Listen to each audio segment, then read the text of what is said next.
Capítulo 4 O nascimento dos 4 filhos de Dasharata.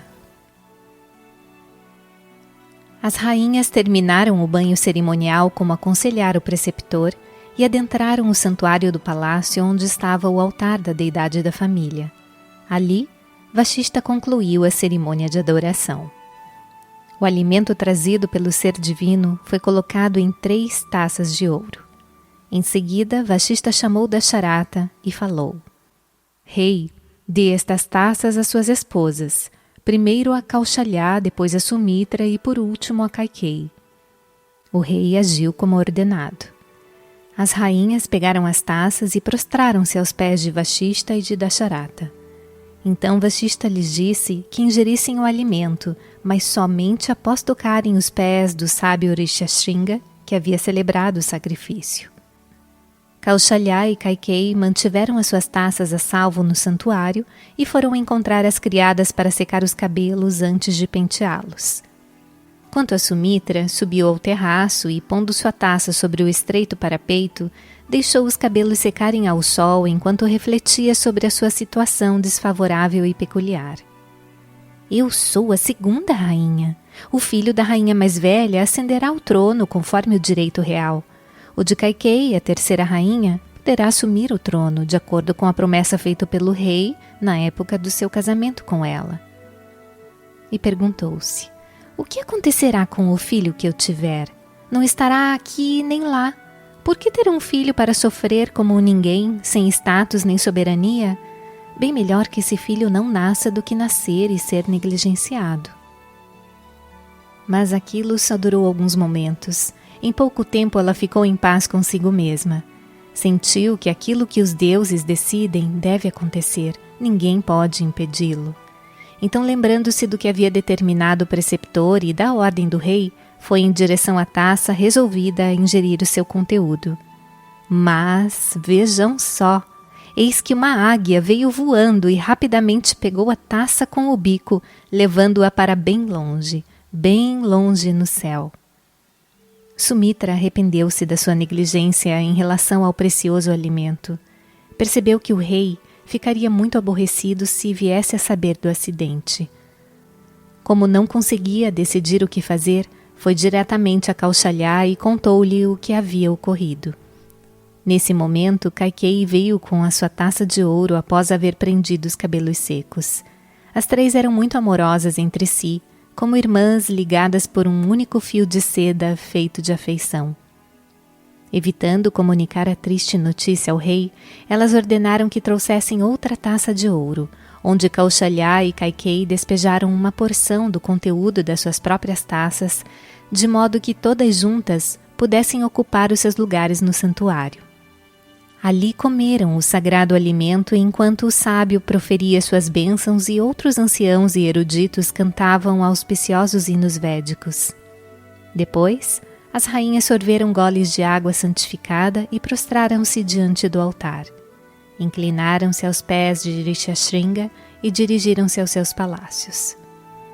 Passado o tempo, espalhou-se entre o povo a notícia da gravidez das rainhas, que apresentavam aparência radiante.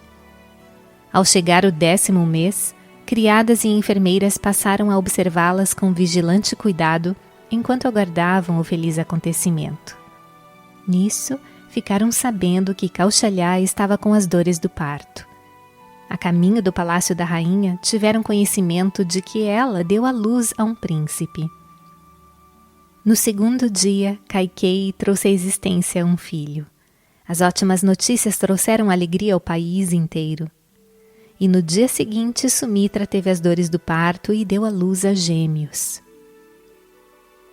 Assim viam-se por toda parte sinais auspiciosos. As boas novas encheram a todos de imensurável júbilo. A terra cobriu-se de verde, árvores floresceram por toda parte. O ar ficou repleto de música, e nuvens derramaram gotas de chuva perfumada apenas nos aposentos onde os bebês estavam deitados nos seus berços. A alegria de Dasharata não tinha limites. Durante anos estivera imerso em agonia por não ter sequer um único filho. Agora, o nascimento de 4 filhos trazia-lhe indescritível satisfação e felicidade. O rei então chamou Brahmanes e presenteou-os com ouro, vacas e terras em abundância. Providenciou a distribuição de dinheiro e roupas aos pobres e doou casas aos desabrigados. Alimentou os famintos. Onde quer que se olhasse, viam-se pessoas aclamando o venturoso acontecimento com gritos de viva e viva. Os súditos reuniam-se em grandes aglomerações para expressar com música e danças a sua alegria. Agora temos príncipes na linhagem real, orgulhavam-se. Sentiam-se mais exultantes naquele momento do que quando haviam nascido seus próprios filhos. As mulheres ofereciam culto a Deus em gratidão por aquele ato de graça, pois tinham certeza de que o nascimento dos filhos do seu rei era um sinal da misericórdia divina. Dasharata convidou Vashishta, o preceptor da dinastia real, a ir até o palácio e, de acordo com a sua sugestão, providenciou um sábio astrólogo para fazer os horóscopos dos recém-nascidos. Ele anunciou que o bebê de Kaushalya nascera em um momento extremamente propício, Uttarayana, a metade divina do ano, quando se dá a jornada do sol em direção ao norte, no segundo mês da primavera, na quinzena brilhante, 9º dia, numa segunda-feira, sobre a estrela Purnavasu, no signo zodiacal de Leão, e no período da vitória, quando o mundo repousava alegremente e o clima era agradável. O filho de Kaikeyi nascera no dia seguinte, no segundo mês da primavera, na metade brilhante, 10º dia, numa terça-feira, sob a yoga astrológica da fragrância. E os gêmeos haviam nascido no terceiro dia, no segundo mês da primavera, na metade brilhante, 11º dia, sob a estrela Ashlesha e a yoga astrológica da prosperidade.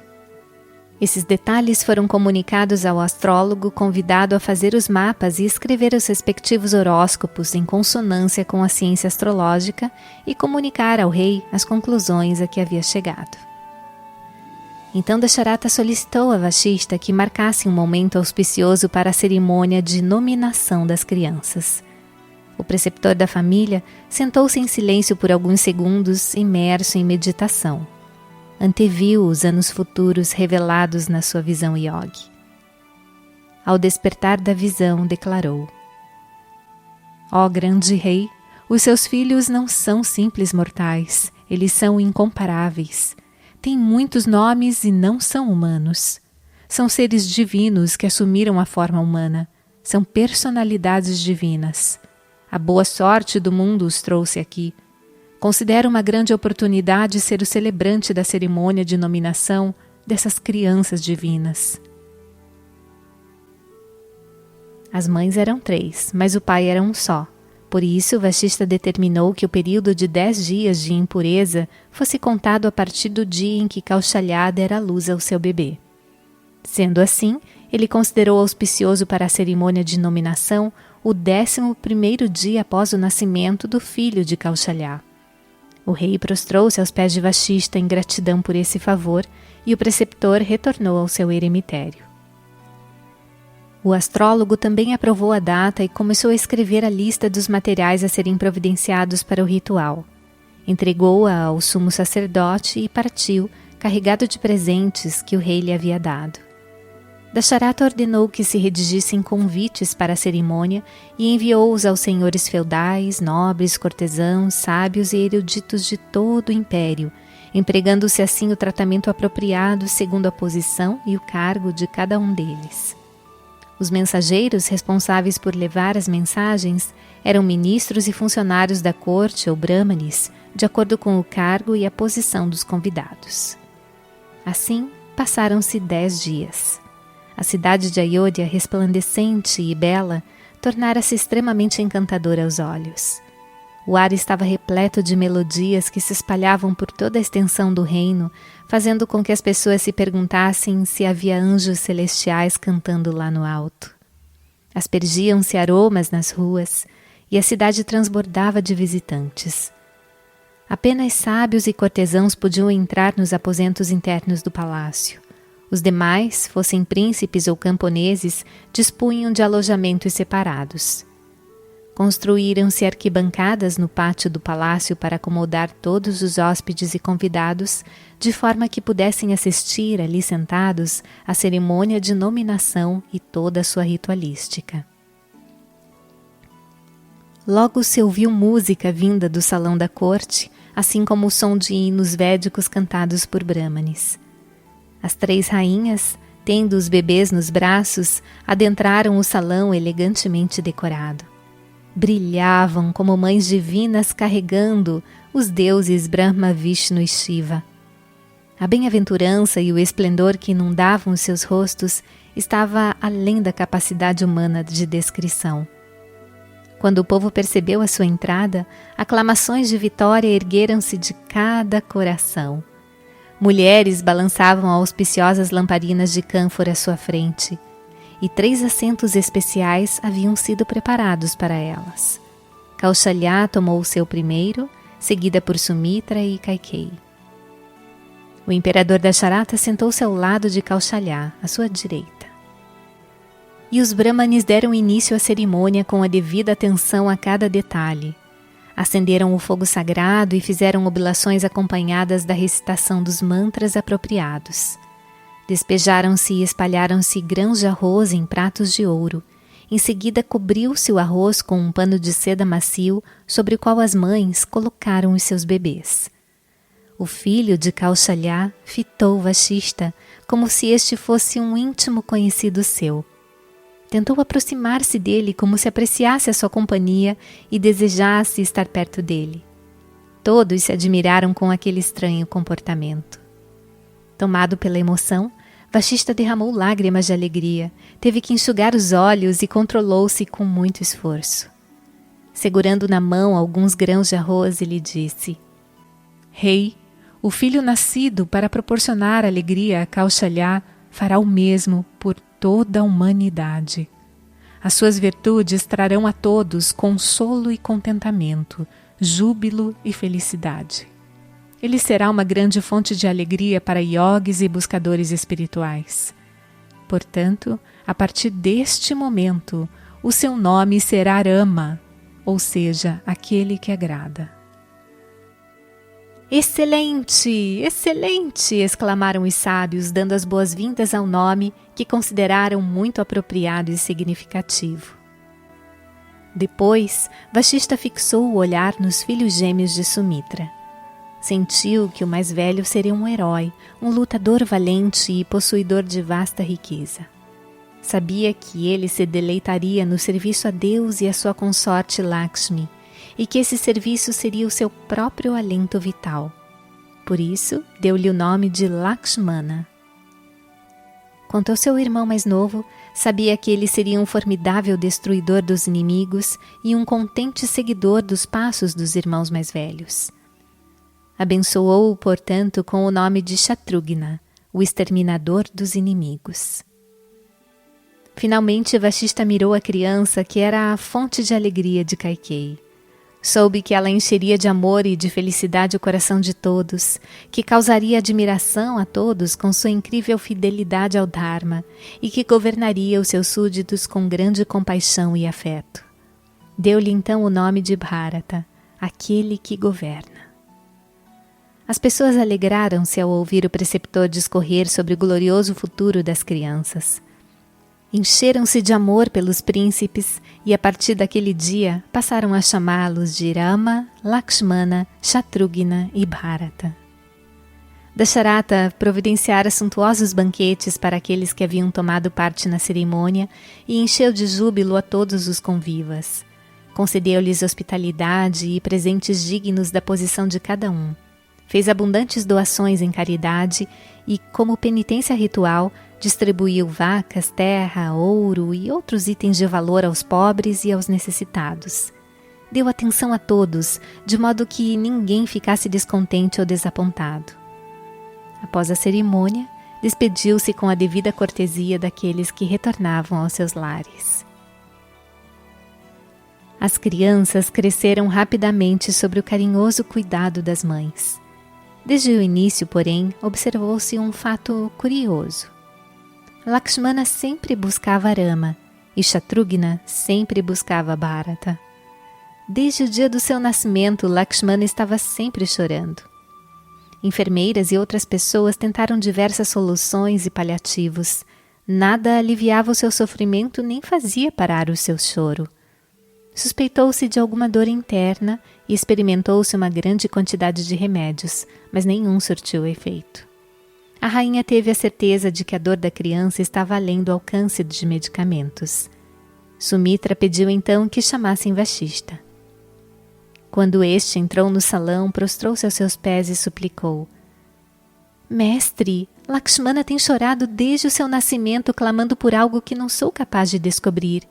Consultei médicos e tratei-o como aconselhado, mas o choro aumenta a cada dia. Ele nem mesmo desfruta do leite materno. Quanto ao sono, é totalmente inexistente. Como poderá ser saudável e vigoroso se continuar assim? Diga-me, por gentileza, por que se comporta dessa forma? E abençoe para que pare com esse pranto contínuo. Vashishta pensou por algum tempo e então falou: Ó rainha, a dor dessa criança é incomum e a senhora está tentando curá-la com métodos e medicamentos comuns. O anseio de Lakshmana está além da compreensão dos mortais. Faça o que eu disser e ele ficará calmo e feliz. Na mesma hora deixará de chorar e começará a brincar com prazer. Deite-o ao lado de Rama, o filho de Kaushalya. Esta é a panaceia. Após abençoar mãe e filho, Vashishta partiu. Sumitra então levou a criança até o berço de Rama e deitou-a ao lado do irmão. A partir daquele exato momento, o choro parou. Começaram os risos e as brincadeiras. Aqueles que testemunharam essa transformação ficaram maravilhados. Lakshmana, que até então sofria, começou a tagarelar alto na maior felicidade, balançando alegremente os pezinhos e as mãos. Parecia um peixe devolvido à água, deslizando animadamente em rápidos impulsos. Achava-se na presença de Rama, imerso em bem-aventurança e consciente da graça que ele derramava. E a história de Shatrughna teve contornos semelhantes. Ele era melancólico e avesso a comer e a brincar. Parecia sempre muito fraco e cansado. Preocupada com o seu desenvolvimento, Sumitra convidou o preceptor também a ir até o palácio e perguntou-lhe a razão.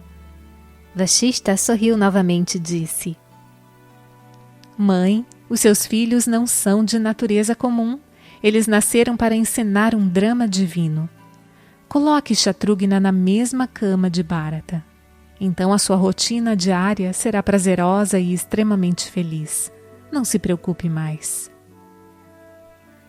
Vashishta abençoou-a e partiu. Sumitra seguiu imediatamente as suas instruções e a partir de então Shatrughna passou o tempo na companhia de Bharata. As crianças estavam sempre juntas em ilimitada bem-aventurança e o seu progresso era imensurável. Como o esplendor do sol, cresciam a cada hora em inteligência e glória. Agora Sumitra nada tinha a fazer pelos seus gêmeos. No entanto, pelo fato de amá-los como a sua própria vida, passava algum tempo na companhia de Kaushalya e outro na de Kaikeyi, acariciando os filhos e atendendo às suas necessidades. Ia de um palácio ao outro, desfrutando da sua tarefa como uma cuidadora zelando pelo conforto das crianças. Não fui destinada a cuidar deles como mãe. Lamentava-se algumas vezes em solidão. Perguntava-se frequentemente como surgir essa estranha situação, a dos seus filhos se sentirem felizes com aquelas mães e não com ela. Finalmente foi até o preceptor e rogou-lhe que aliviasse a sua ansiedade. Este revelou a verdadeira razão. Mãe, Lakshmana é uma parte de Rama e Shatrughna é uma parte de Bharata. No momento em que essas palavras saíram dos seus lábios, Sumitra exclamou: Ah, sim, agora compreendo. Fico feliz por ter aprendido esta verdade com o Senhor. E prostrou-se aos pés de Vashishta, partindo em direção aos aposentos internos. Sumitra disse a si mesma: Quando a águia levou no bico a preciosa dádiva do alimento sagrado dado pelo mensageiro divino, fiquei tão assustada ante a perspectiva de que o rei se zangasse com a minha negligência, que relatei a calamidade a Kausalya e a Kaikeyi. Ambas partilharam comigo o alimento das suas taças, e em resultado das 2 partes que consumi, dei à luz a gêmeos. Ah, a vontade de Deus é misteriosa. O seu poder e majestade estão além do conhecimento humano. Quem poderá alterar o seu decreto? E consolou-se então. Sim, eu os carreguei durante 9 meses, passei pelas dores do parto, mas as suas verdadeiras mães são, sem sombra de dúvida, Kausalya e Kaikeyi. Firmou-se nessa crença e confiou alegremente os filhos a Kausalya e a Kaikeyi, juntando-se a elas nos carinhos e cuidados para com eles. As criadas, assim como muitos parentes da família real, desfrutavam de grande alegria em observar as crianças brincando. Depois que saíam, Kausalya costumava insistir na escrupulosa realização de rituais para afastar o mal-olhado. Tinha tanta afeição e consideração pelos filhos que jamais percebia quando o dia se tornava noite ou quando estava dando lugar à aurora de um novo dia. Não era capaz de deixá-los sem vigilância, mesmo por uma fração de segundo. Enquanto tomava banho ou fazia adorações no santuário, a sua mente permanecia com os filhos e ela corria de volta para eles o mais rápido possível. Realizava todo o seu trabalho às pressas para que pudesse passar mais tempo cuidando deles. Certo dia, banhou Rama e Lakshmana e aplicou fumaça aromática nos seus cabelos a fim de secá-los e perfumá-los. Carregou-os até os seus berços de ouro, cantou doces canções de ninar e embalou-os até que dormiram. Feito isso, pediu às cuidadoras para vigiá-los e dirigiu-se a seus aposentos. Preparou a oferenda diária de alimento a Deus para completar os ritos de adoração e levou-a ao santuário em um prato de ouro e as ofereceu a Deus. Algum tempo depois, voltou para buscar o prato e dar uma pequena quantidade do alimento às crianças. E, para sua surpresa, encontrou Rama sentado no chão diante do altar, com a oferenda à sua frente, comendo prazerosamente o alimento que ela dedicara a Deus. Não podia acreditar nos próprios olhos. Perguntou-se: o que é isto que eu estou vendo? Estarão os meus olhos me iludindo? Será que isto é real? Poderá ser real? Como foi que este bebê que dormia no seu berço veio até o santuário? Quem que teria o trazido aqui? Correu até o berço e espiou dentro dele só para ver Rama adormecido ali. Afirmou a si mesma que aquilo fora uma ilusão e voltou ao santuário para buscar o recipiente com o alimento que pusera diante das imagens. E encontrou-o vazio. Pôs-se a imaginar como aquilo poderia ter acontecido. Ter visto a criança no santuário poderia muito bem ter sido uma ilusão de ótica, mas e o recipiente vazio? Como poderia ser uma ilusão de ótica? Dividida entre o espanto e a descrença, pegou o prato com as sobras da oferenda, retornou apressadamente ao berço e ficou ali observando os 2 bebês. Viu Rama revolvendo algo na língua, evidentemente apreciando o seu sabor. Estava entretida em observar o seu rosto quando, olhem só, viu o universo inteiro girando lá dentro. Perdeu toda a consciência de si mesma e de tudo à sua volta e permaneceu ali, extasiada, fitando com o olhar perplexo aquele panorama ímpar que se revelava. Atônitas diante do seu comportamento, as criadas gritaram ansiosas, mas ela não as ouviu. Uma delas segurou seus pés e sacudiu-a, até que despertou para o que acontecia ao seu redor. Kausalya acordou instantaneamente com um leve tremor. Viu as criadas ao seu redor e, maravilhada, sentou-se em um estrado. Virando-se para elas, perguntou se estavam vigiando a criança. Sim, estamos aqui há muito tempo, não tiramos os olhos dela, responderam. Perceberam alguma mudança nela? Indagou Kausalya, ávida e apressadamente. Não percebemos nenhuma mudança, está dormindo profundamente, como a senhora pode ver. Foi a resposta. Kausalya estava com um problema. Teria sua visão sido uma ilusão ou um fato? Se verdadeira, por que as criadas não haviam percebido nada? Refletiu longamente a respeito e finalmente se consolou com o argumento de que, como as crianças haviam nascido em consequência da graça divina, era de se esperar delas manifestações divinas. Cuidou dos filhos e alimentou-os com profundo zelo materno. Dia após dia elas cresciam com esplendor cada vez maior, tal como a lua na metade brilhante do mês. Era uma alegria imensurável para ela mimá-los e enfeitá-los com roupas e joias. A infância de Rama foi uma parte simples, porém sublime da sua vida. Com muita frequência, esquecendo-se de que ele era seu filho, Kaushalya curvava-se aos seus pés e unia as palmas das mãos diante dele, sabendo que era divino. Receava o que podiam dizer se a vissem curvando-se diante do próprio filho e tocando seus pés em adoração. Para encobrir a sua confusão, olhava para o alto e orava em voz alta: Senhor, salvai o meu filho do mal e do sofrimento. A rainha costumava cerrar os olhos em contemplação da divina criança e implorava a Deus que a sua fé não oscilasse em consequência das fantasias do seu poder de ilusão. Sentia-se impressionada com o halo de luz que circundava o rosto de Rama. Temia que outras pessoas questionassem a sua sanidade caso lhes relatasse as suas experiências. Por outro lado, não podia guardá-las para si.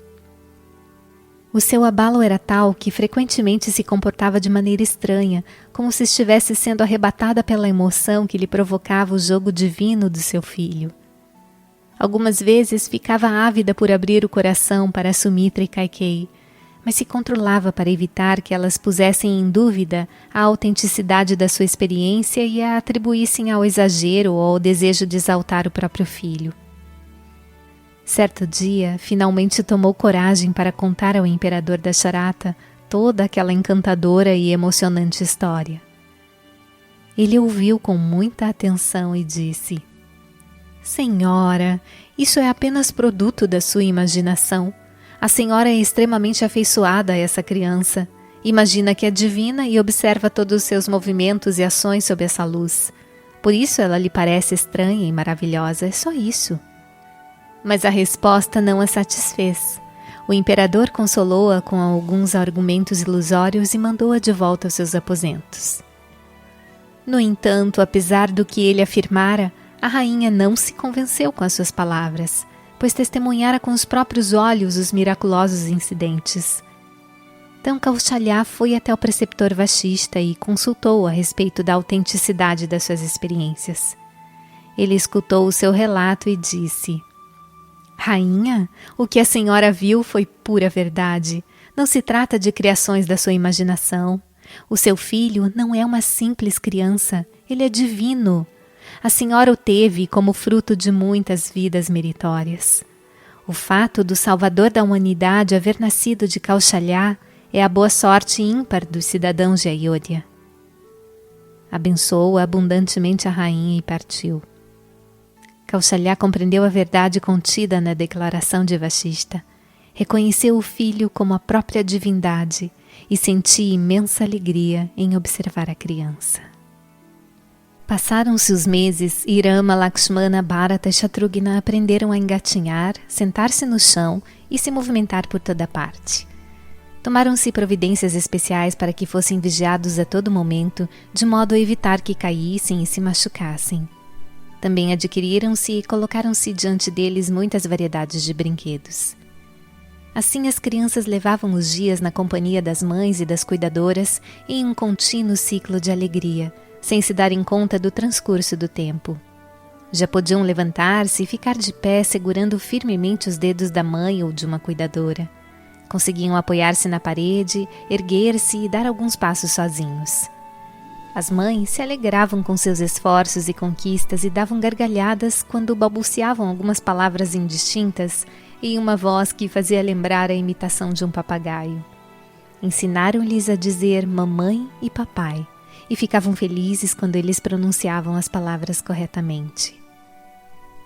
Todos os dias, ao amanhecer, elas esfregavam óleos medicinais perfumados nos corpos dos filhos, aplicavam-lhes sabonete em pó e os banhavam nas águas sagradas do rio Sarayu.